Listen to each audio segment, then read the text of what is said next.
chance to go to Wilco Farm in Battleground the other day, and they were loaded with fresh vegetable starts. And your lettuce, carrots, celery, your broccoli, and your cauliflower, it's all ready to go and it's already established. So it's really easy to get a garden going, and I'd really recommend starting them from a little bit larger plants like this. So we got a whole bunch of good things. Right now is actually the perfect time to get a lot of these crops in the ground. It's not too early, and it's actually not too cold.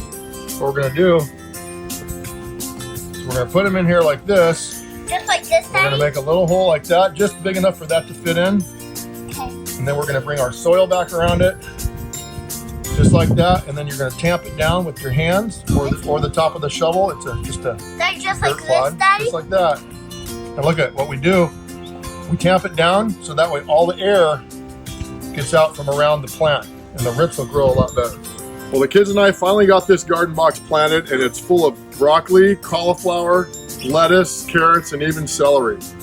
All of those crops are fairly cold weather crops, but if temperatures do start getting low, we might have to build a cold frame over the top of this thing just to keep it from freezing. Well, hold that thought. We actually are going to be building cold frames because even though it's nice and sunny out, the weatherman's calling for frost for the next few nights. So I've got everything laid out. I'm going to show you guys all the parts and pieces that you need.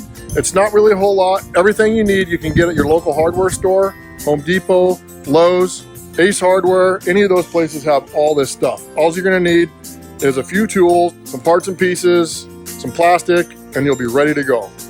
You're going to need some 1/2-inch pipe straps, some 1/2-inch electrical conduit. You can also use Schedule 40 PVC, 6 penny nails. You're going to need some Tech screws, wood screws. All you need is a hand drill. You're going to need a staple hammer. You're going to need a regular nail hammer. You're going to need something to mark with, and you're going to need a tape measure.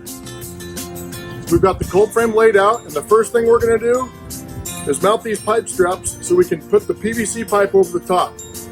So I've got a local expert who's been farming for over 60 years. This is my Uncle George Hoffman. And Uncle George, why am I building cold frames? Because if there's snow on Silver Star, we will get frost there. Now, what's Silver Star?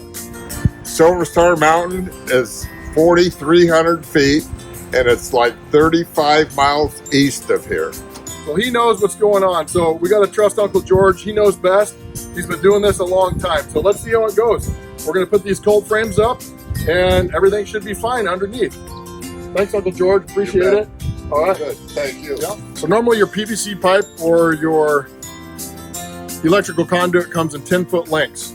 I've cut about 2 feet off the bell end of that just because we don't need it so tall. So now that we have these bows up, we're going to put a ridge beam or a ridge pole on the top of this thing. That's going to keep the plastic from sagging, and it's going to allow the water to shed off of both sides without getting weighted up or held up on the top, which is going to collapse the cold frame. So what we're going to do is we're going to use these simple 1x2s. You can rip them out of fence boards, or you can buy 1x2s. These, we happen to have some cedar fence boards laying around, and we ripped them down to 1 3/4 inch. So it's only 1/2 by 1 3/4 inch pieces. We're just using them as a piece that we're going to staple the plastic to, and then sandwich another piece on top. We're going to use this lath just to staple the plastic into.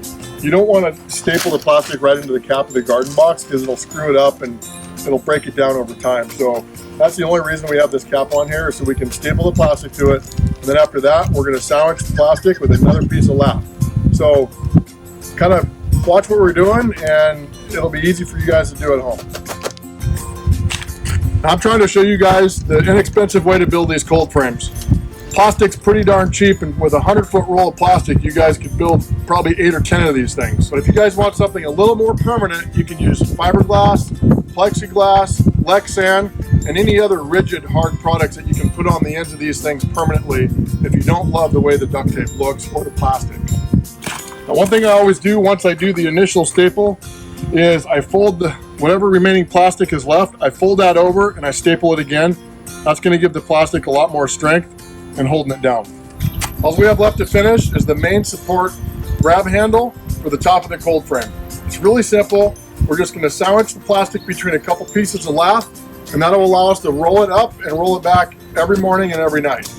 If you guys need help with your garden boxes or building cold frames, check out our website at www.growoutdoorliving.com.